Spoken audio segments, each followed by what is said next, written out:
Good evening, everyone. We have a robust group, so I know others will continue to join us, but let's get started. Bueno, muy buenas noches. Ya tenemos, creo, un buen grupo de personas. Sé que todavía las personas siguen entrando, pero creo que ya podemos empezar. And we have interpretation. Mr. Mejia, would you like to share that we have interpretation available? Y tenemos, para los que así lo deseen, interpretación al español disponible. Al pie de su pantalla, ustedes pueden ver el icono de un globo terrestre. Si hacen un clic encima de ese símbolo o de ese icono, tienen la opción Spanish. Si ustedes quieren escuchar la conferencia en español, ver a los presentadores, pero escucharla en español. Muchas gracias. Thank you. Good evening, everyone. I'm Amy Kropp. I'm the Director of Pre-K Special Programs and Related Services in the Office of Special Education. And I'd like to introduce, I'll introduce Mrs. Murphy, and then we'll go around and introduce the co-chairs of our Special Education Citizens Advisory Committee. Good evening, everyone. My name is Kia Murphy. I'm the Acting Director of the Department of Special Education Services. Thank you for joining us tonight. And I will pass it right on to one of our co-chairs, Connie. Thank you so much, Ms. Murphy. Middleton Murphy. My name is Connie. I'm a co-chair. I've been a co-chair for a while, since my kid was in elementary school. He's in middle school. My son is on the Connections program, and I have a daughter in 3rd grade. Thank you for being with us. If you're new, please feel free to put it on the chat, and welcome.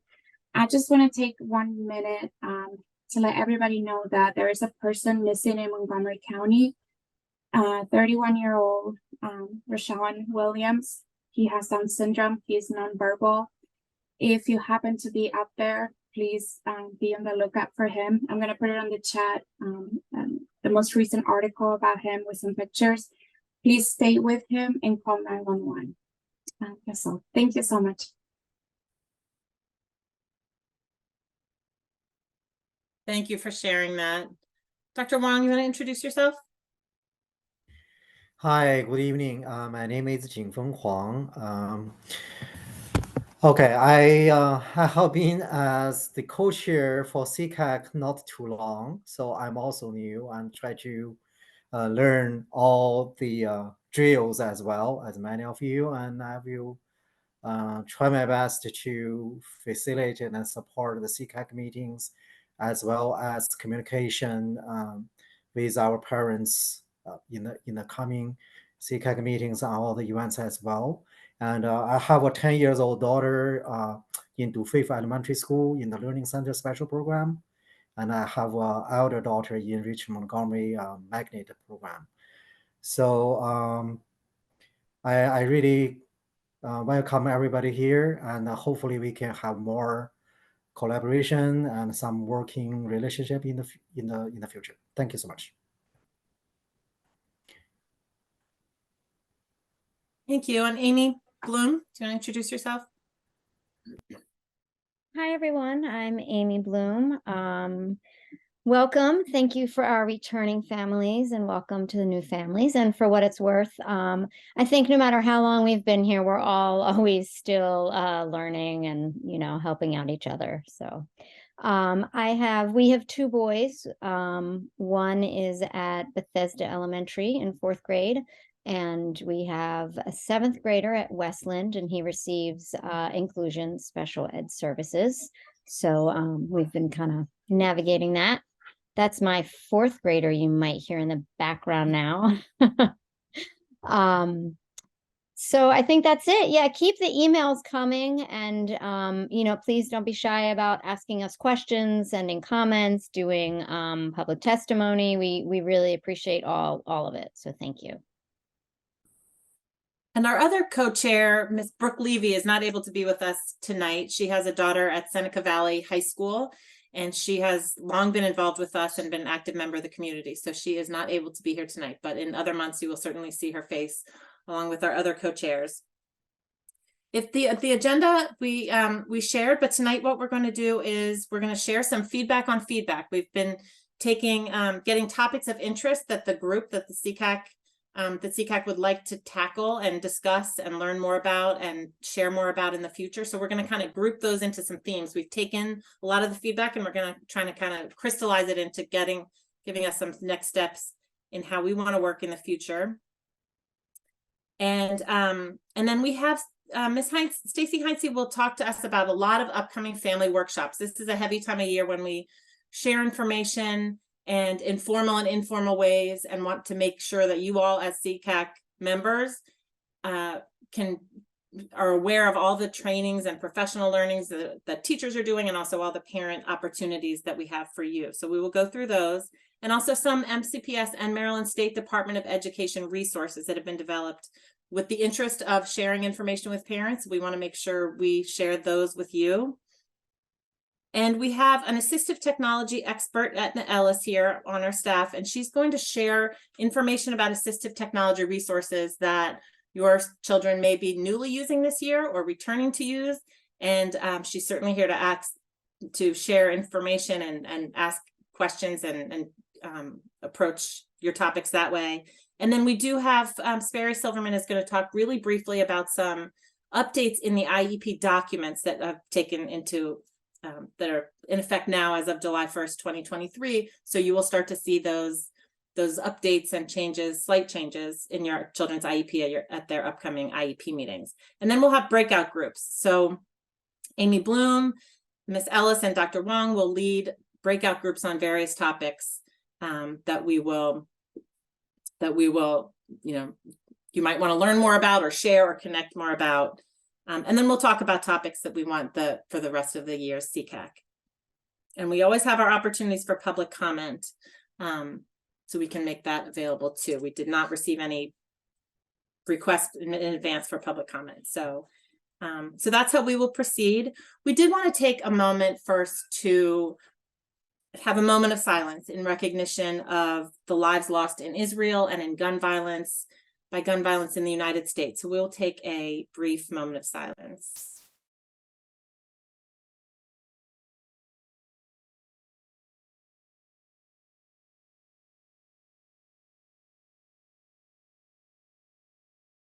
Okay.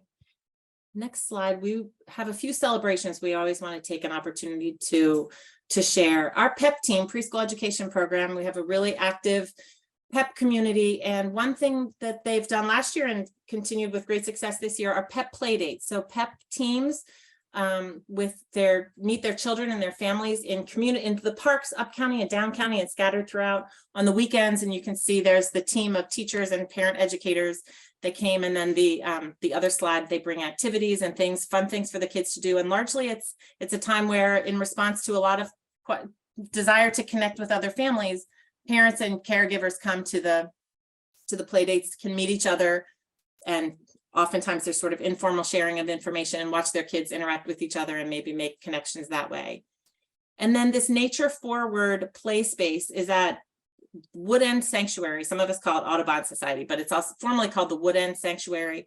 And a lot of the staff in MCPS and our physical disabilities unit and our other supervisors collaborated at the request of Wood End Sanctuary and the Green Kids Schools Initiative, collaborated on the building of this play space.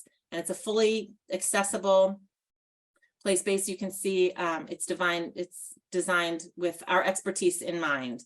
The kids, it's fully accessible. You can see the signs there. Field trips, we've had field trips go there. The teachers at Wood End at the sanctuary have debriefed and met with our experts, our colleagues, to really say, how can we best meet the needs of all the kids who come here? And you can see the pictures are great. So we wanted to celebrate that. And now I'm going to pass it over to Stacy Heinze, one of our coordinators. Hi, good evening. We wanted to gather some more additional feedback from you. At our first meeting, we had a survey that we shared as well as on our website to say, tell us about what you want to get out of SECAC this year and what are some topics of interest. So in fact, today when we're presenting on assistive technology and the updates on the IEP, those were two items that showed up on the survey of feedback. But there were also additional topics. thank you, Derek. There's additional topics that were suggested in the survey, and we want to get a feeling for what you're interested in. So we put all of your feedback. This came directly from the survey, and we'd like to know, are you not interested in this topic or very interested or somewhere in between? And this will help us as we plan for our future SECAC meetings.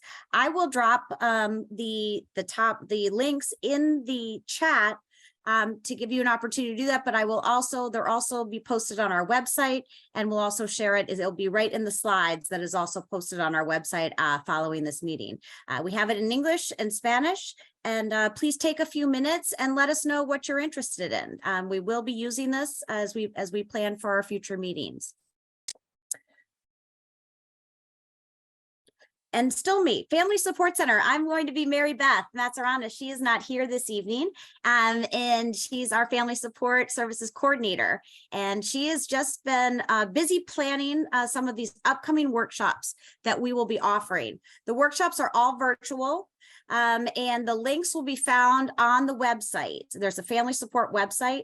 After I finish talking to, I'll make sure I drop those into the chat so you have access to them, but they are also on our website, as well as the Facebook page, and I guess it's called X now, formerly Twitter. And so all of the links for these upcoming meetings starting in November 8th, of those meeting about preparing IEP meetings, an additional one on building a collaborative partnership with the team, and then one focused on preschool and PEP. December, we're going to continue with connecting with the community. And here's the website for the Family Support Center, and you can see all of the items are linked here. One other thing that Mary Beth really wanted us to share, the MSDE Family Resources. They have partnered, MSDE has partnered with our family, the Maryland State Department of Education, and put together publications and booklets to provide additional important information to families. And so they are also linked once we get to that slide. They are, each of these booklets is linked. Again, I will make sure that you guys have access to these, but there's information that will show, that will help support families from ages 3 to 21. And again, this is coming from the Maryland State Department of Education. The next one is some additional resources. For students aged birth to kindergarten. This is for our youngest learners. Here they are, a family guide to early intervention services in Maryland, understanding the IFSP. And each of these, you'll see these 6 booklets. There's information for families. They're all linked right here, and they're a great resource, and I will make sure that you all have access to these. But this was from Mary Beth. If you have any questions about any of the upcoming workshops or the resources, please feel free to reach out to myself, Stacy Heinze, or Mary Beth, and we can make sure that you get the information that you need. These were the family resources. Yep. Stacey, I'm going to jump in, and I really, truly apologize. And I was remiss in not acknowledging lives lost in Israel and Palestine. I see the chat, and I'm certainly, the chat gives me pause too. So I apologize and was remiss, and really wanted to express that before we got too far. I apologize to all, but certainly want to recognize all lives lost in Israel and Palestine in the war. So I hope you take that at its word. Thank you. Linda, I see your hand is raised. Did you have a question about something that Ms. Heinze or Ms. Kropp said? Yes, I had a question about the workshops. Are those during the day or in the evening? Do we know what time those are? I saw the list of the dates, but just trying to gauge whether that's something like time-wise. They are in the evenings. They're on 2 different nights. Miss Mary Beth shared with us, and the preschool workshops are held during the day. So the first group of workshops is in the evening, and the second one for PEP is held in the day, and all other workshops she shared will be held in the evening.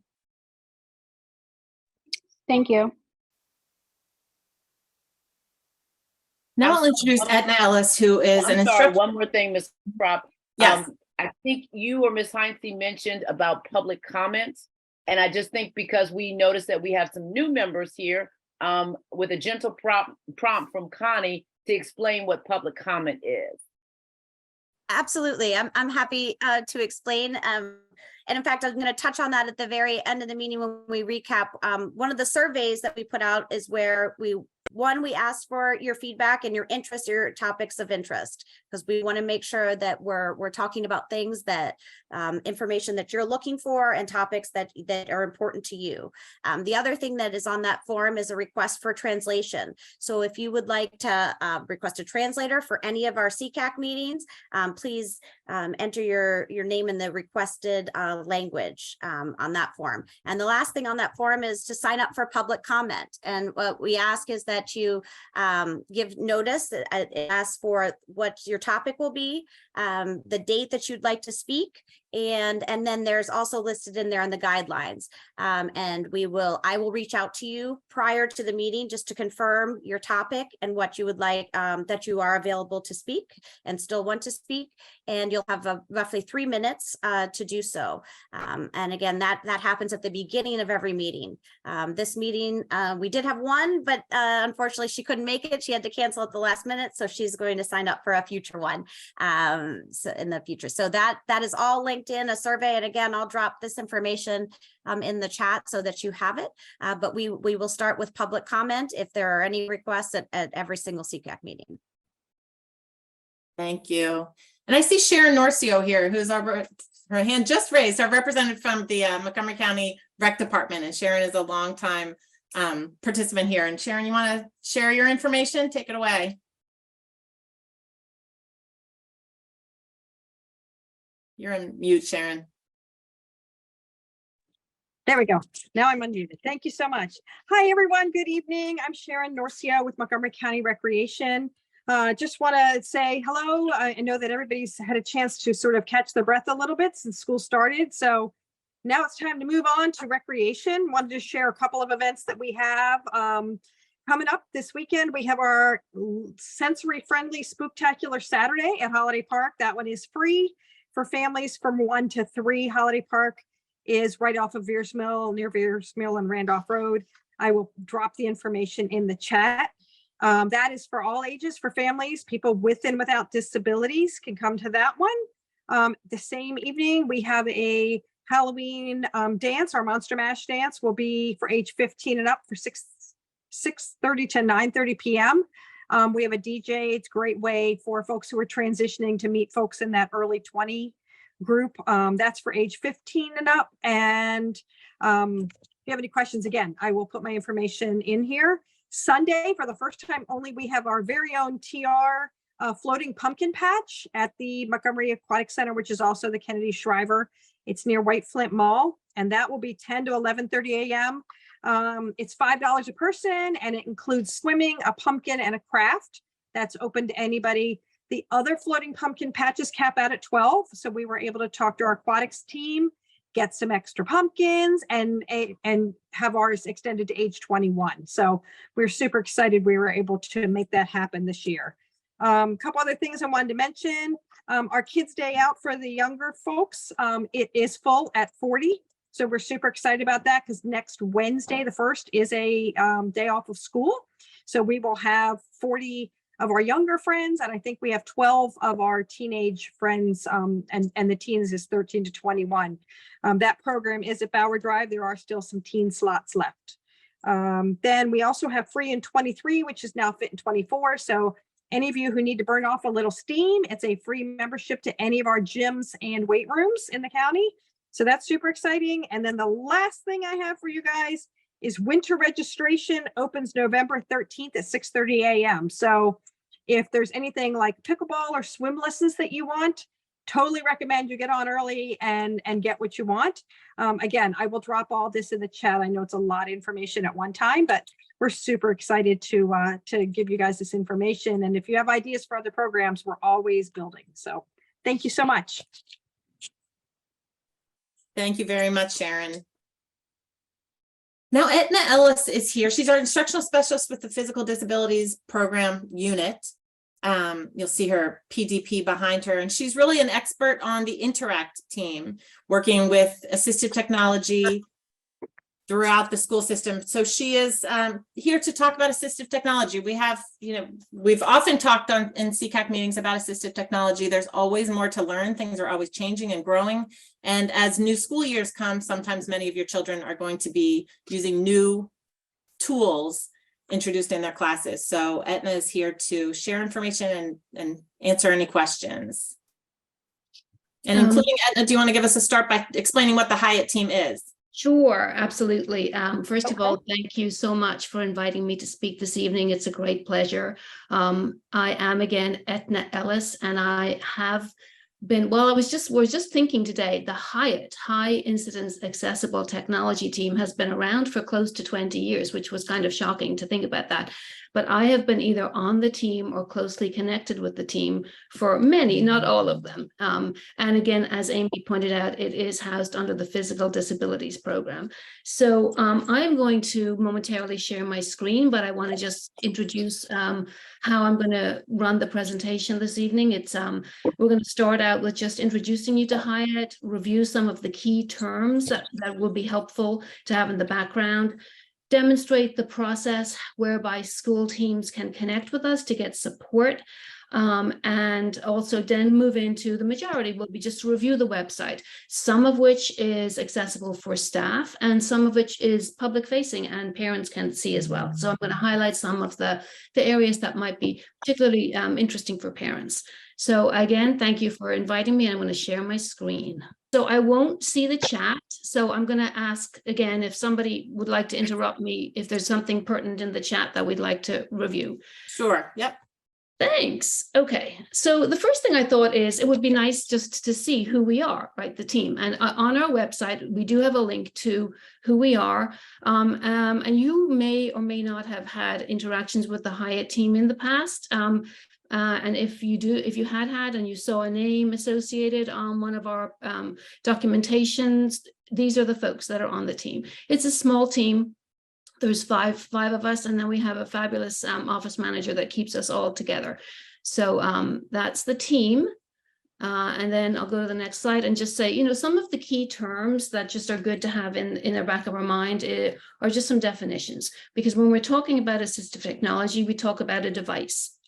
What is a device? Well, a device is a thing or an item that a student might be using or might need. And then when we go on to what is a service is some support that the student might need from staff in order to successfully engage in curriculum events and work in the classroom. So service can be a lot of things. There are just some examples here. That's not an exclusive, it's not a comprehensive list. But it is important to just say that service can be delivered by any MCPS staff member. So it might be the teacher in the classroom. It might be if there's a para-educator supporting the student. It could be a speech therapist, OT, whoever it makes most sense in that moment to provide whatever service a student needs. So again, it's delivered by any staff member. And just to highlight the difference between accessible technology and assistive technology. We all use accessible technology all the time. Chromebooks, when you turn on a piece of technology, it's hopefully accessible. But if a student absolutely needs that technology in order to ensure access, the same as peers, it will then go on to an IEP and be documented as assistive. It could be the same technology other students are using, but they will be fine if they're not using it all the time. But a learner who needs it will have it documented as assistive technology. So the terminology changes, but the item actually might be the same. And just to review, our Hyatt, who we are and what we do. So Hyatt is a collaborative team that applies the principles of Universal Design for Learning, UDL, to support school teams to meet the needs of all students. And our mission is to provide training and consultation to build the capacity of classroom environments to incorporate technology for all students. So we work with staff to build their capacity to support students, which means essentially, regardless of a school team's comfort or knowledge of technology, they can access us at any time through a phone call, through the process I'll show you on the next slide, which is a little more formal. And we are available and willing and happy to help however the school needs us to support them. So there is one-stop shopping method for our staff requesting support from Hyatt. I'm just going to move some things so we can see these links. So staff can request support, again, whatever method makes most sense, but we do have a form that we ask staff to complete, which gives us a breakout of, what essentially the issues are and gives us a starting point as to how we're going to support the school. So it's a single request. So regardless of the type of support you need. So it's again, a one-stop shop. We collaborate amongst ourselves to see who is the best positioned from the AT standpoint to support that student or that staff. And I'll show you that in a little bit. It'll make more sense when I go into this consultation link.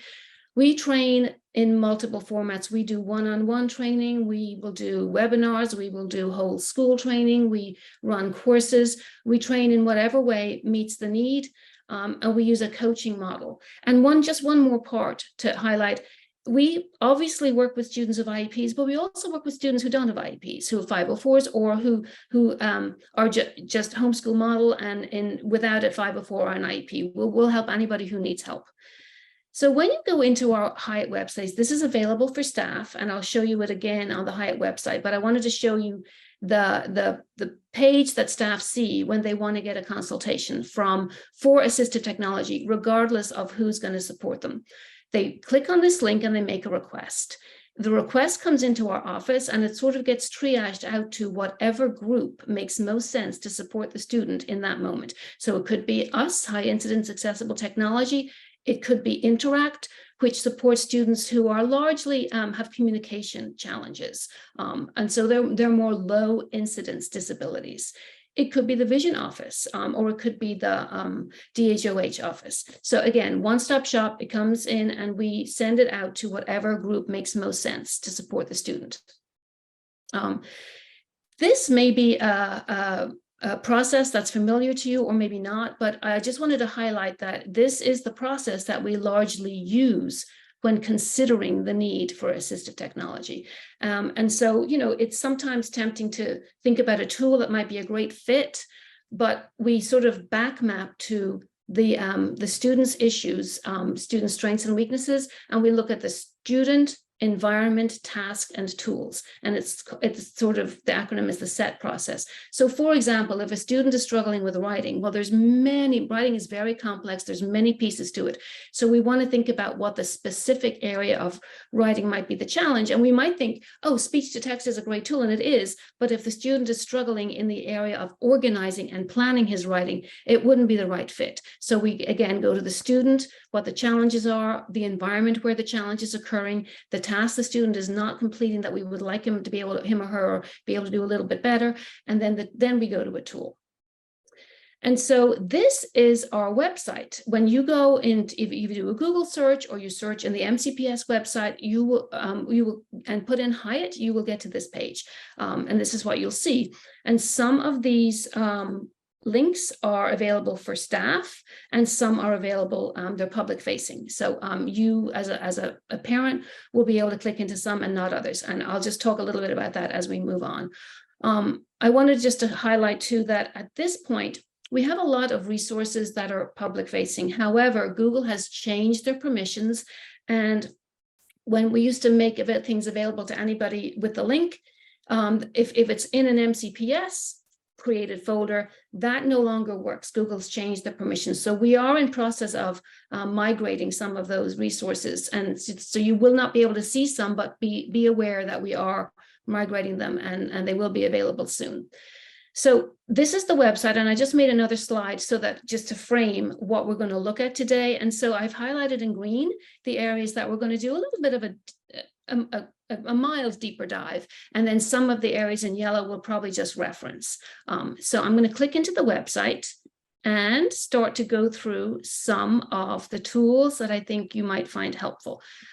So the first tool I'm going to link into is, again, on the left, this is mostly for staff because we run courses, and we also have a website where folks can just email questions or concern, and we check that every morning regularly, and we will respond. We also check the surveys that come in asking for support very regularly.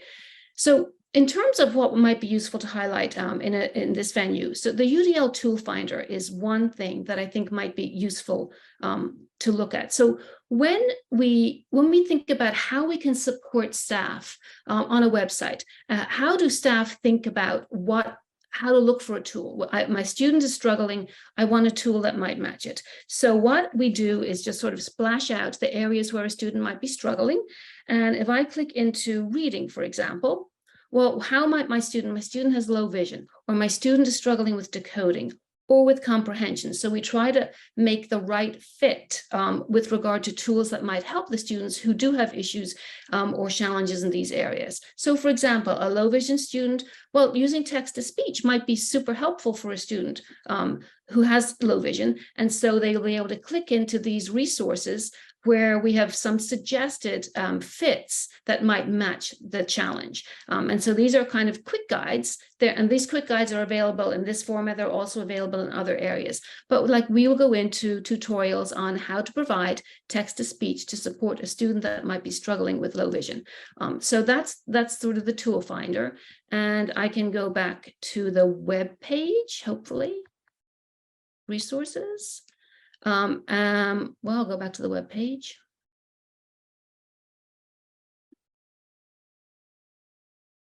And I'll just do the same process for writing. So we go to the tool finder and we go to writing. And here we go. There's, as I said, it's a very complex task. There's many areas where students might have challenges. So we might go into, for example, ideation. A student struggles to come up with ideas for writing. Well, one way to help that might be to provide a website. We have many websites. We partner with our folks in media a lot. So there's a great media online tool that will provide students with images, all kinds of images on all kinds of topics. And that might be a really good way to mitigate a student who has a challenge in the area of ideation or coming up with the topics to write about.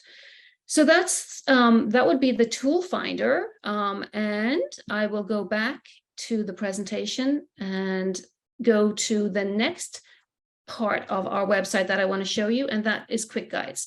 So come back here again, and the quick guides really are in areas where staff might need support figuring out how to use a specific tool. So Read and Write for Google is one of our more powerful tools that I'll click in a second, but as you can see, the one I referred to earlier around ideation is ImageQuest. If you click into that, there's all kinds of links and supports for teachers and staff to access and to learn. And again, some of these will be accessible to parents as well. We're hoping that we get them all accessible in their future. So Read and Write for Google is another really super, very powerful tool. Lots of resources here around it. And I'm going to use some of my time in a minute just to show you the power of that tool, because MCPS has purchased it for all students with IEPs grades 1 through 12. So if you have a learner with an IEP, you're going to be able to use this tool.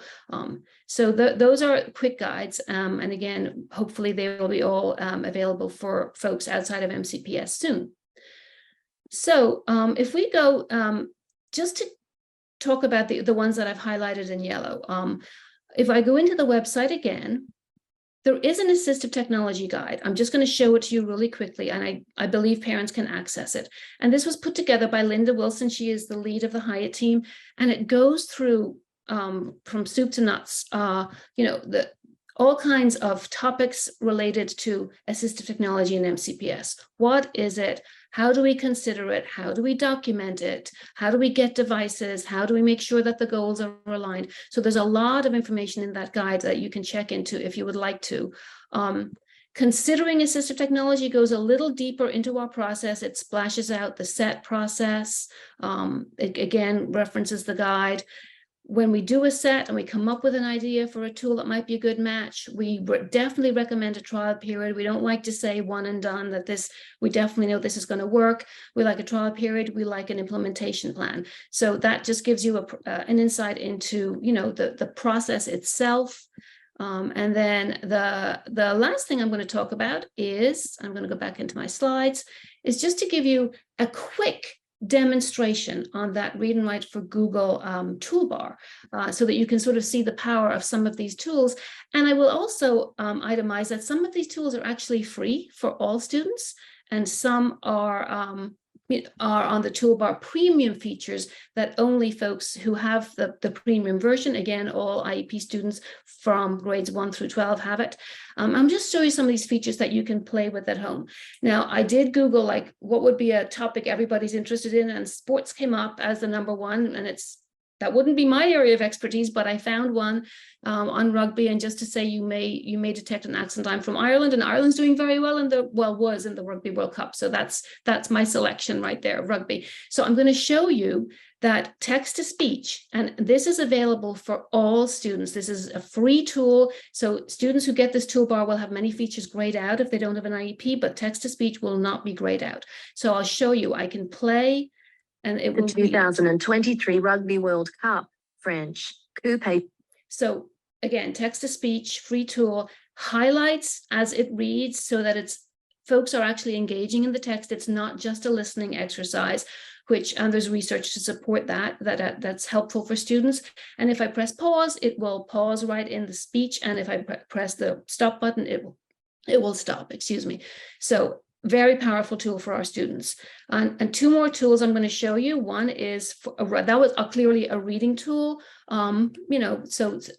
support students with reading challenges, but also because it's a free tool, students have the choice to use it. It's a universal design tool. You can use it if you want.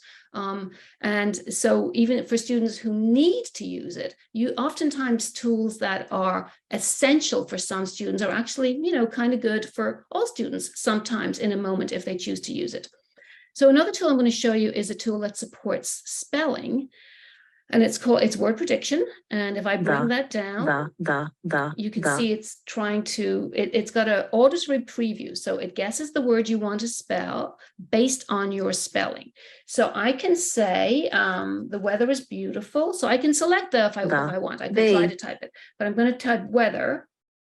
And as you see, it will start predicting. Water.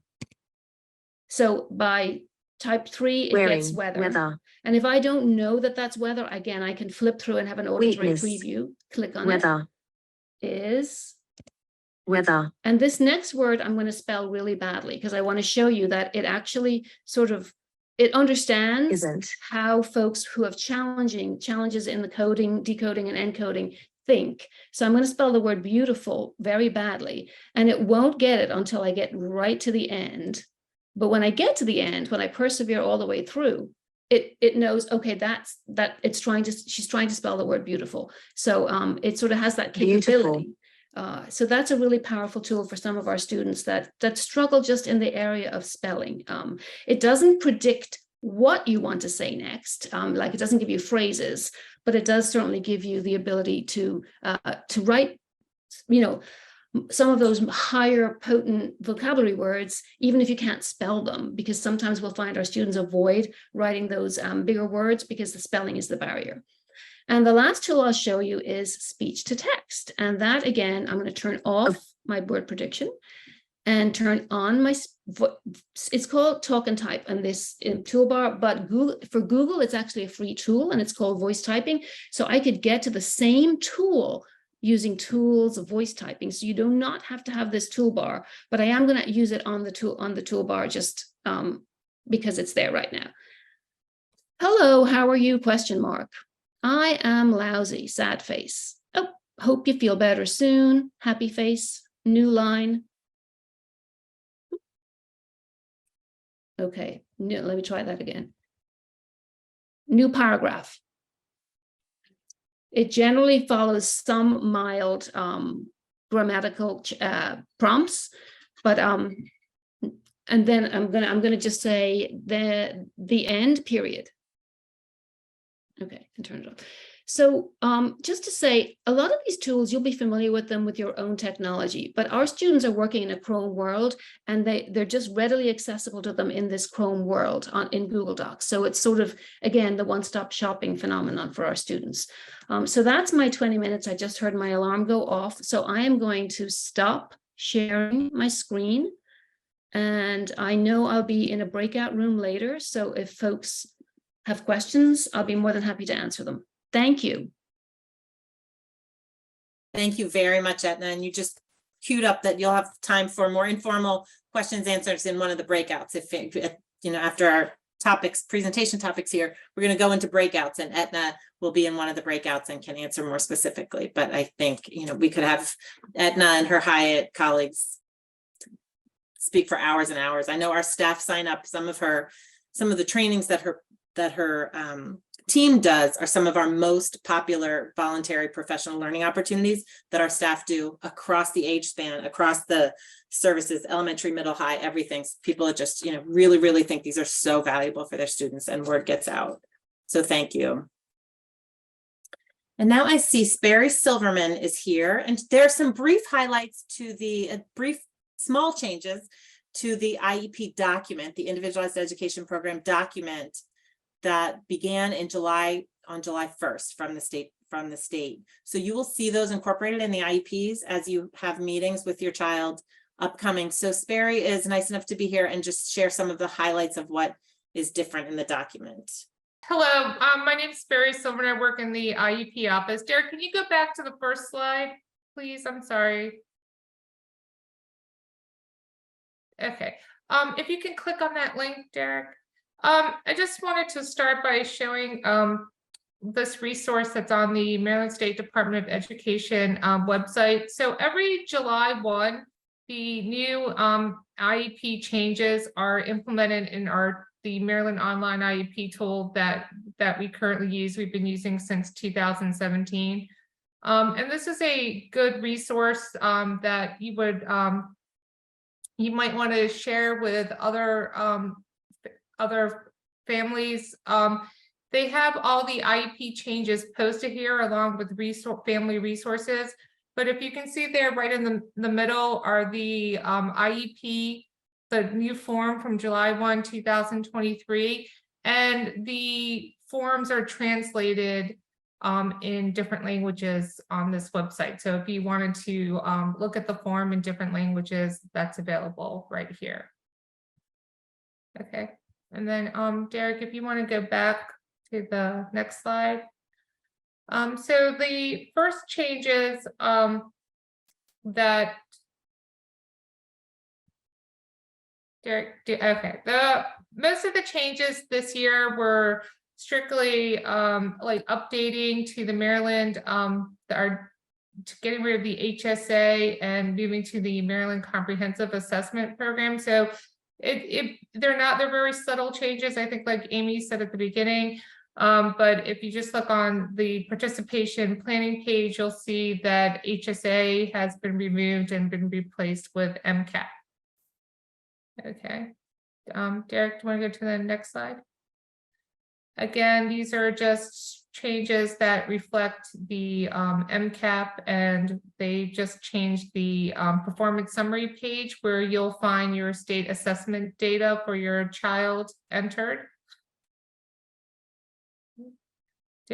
Next slide.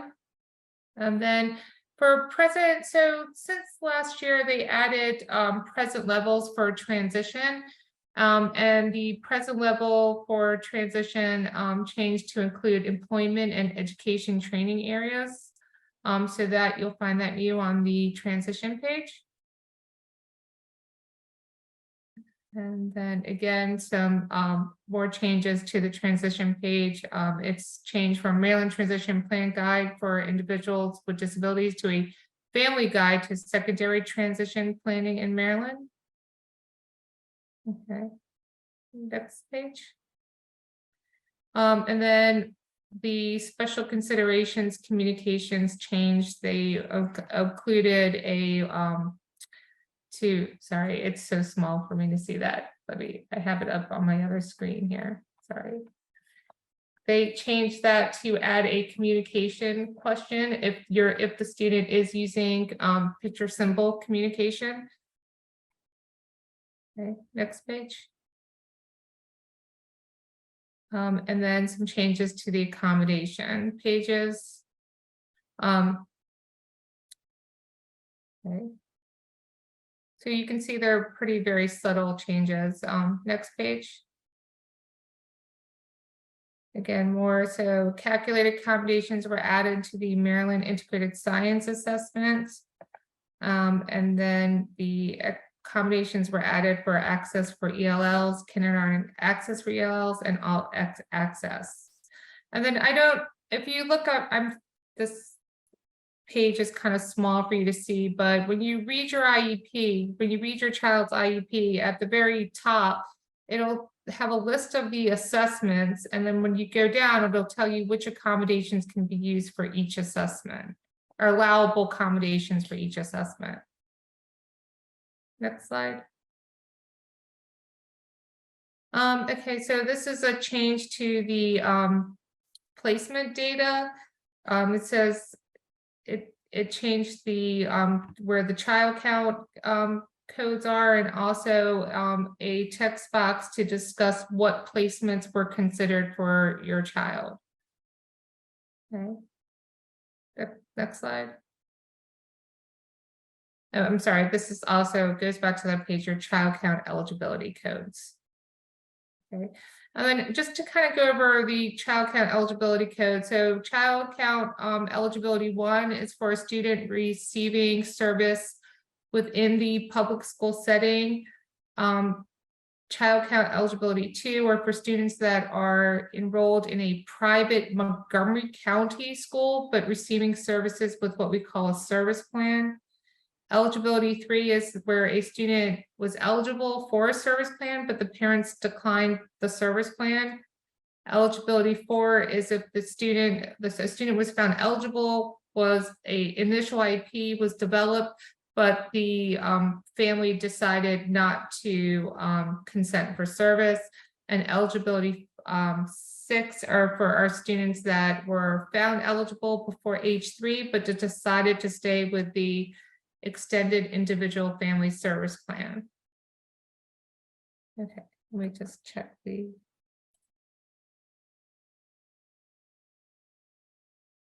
Okay, next slide. Okay. Thank you, Sperry. That's really helpful. So they're not big changes, but we want to make sure that you see what will be coming home in your children's IEPs as soon as possible. So if you have further questions, certainly reach out, but we wanted to highlight those. If you look at the website at the very beginning, that's where all the changes are always posted. And I think the guide, I think we put the guide in the chat with the information, that overarching guide someone asked for in the chat, and I see it got in there. Thank you, Sperry. That's very helpful. And now we can move to our breakout rooms. We have 3 separate breakout rooms for you to go into.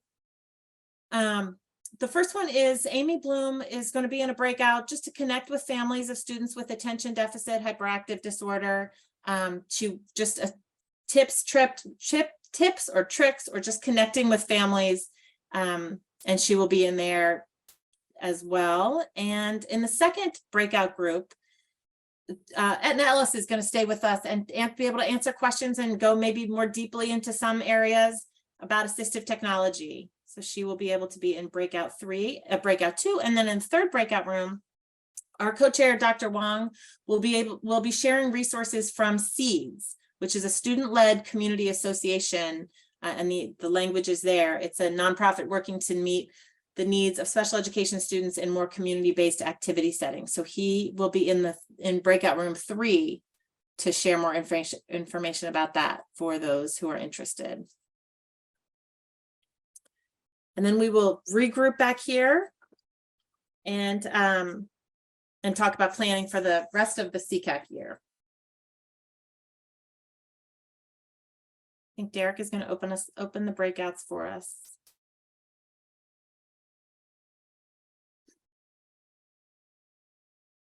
Thank you, Derek. So you'll see that you can choose which room to join and select join next to the name. If you have any problems joining a room, please put that in the chat and we'll assist you in moving you into a room. Thank you. Well, welcome back. Do we have, I think all of the groups have closed, and we just wanted to, oops, I think we have some people still in the waiting room. But we just wanted to wrap up tonight to remind you to share your feedback. You know, 2 surveys were actually dropped in the chat today, and we will make sure that you have access to both of those. This survey is linked here, and we've put it in a couple times as well in the chat.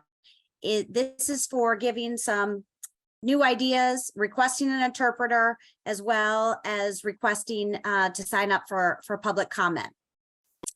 Please use this link anytime. I check it regularly. If you sign up for public comment, I will reach out to you a week prior to confirm that you are scheduled to speak at the upcoming meeting.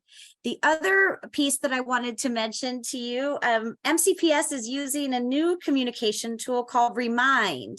And you may have received a message from me yesterday because we're giving it a try. It's a great new tool, but you have to accept the invitation. So if you saw a message about Remind, that came from me. We're going to try to use it as a new communication tool to share out information, reminders for meetings, and also share resources. So if you got a Remind app request, that was from me regarding SECAC. And there's a link here for also getting started for parents. If you need some help getting set up with Remind, I will drop that into the link as well. I really appreciate all of our presenters tonight and those that joined us for our breakout rooms. Dr. Wong for sharing about your nonprofit. If there are other nonprofit organizations that are interested in sharing information, please reach out to me and we can talk about setting that up. But thank you all. Kia or Amy, did you have any last words? Thank you very much for coming, everybody. If you be on the lookout for all of our, our connected or our communications about next month when we will meet. We typically meet the 4th Thursday of the month. Next month, it's a little different because it's Thanksgiving month, but look out and we always work with the co-chairs to plan the topics based on your feedback and breakouts and information that's most helpful to you as families. Thank you also to the staff who were with us. The MCPS staff, and I know we even had some classroom staff with us too. So I thank you as always. Have a good evening.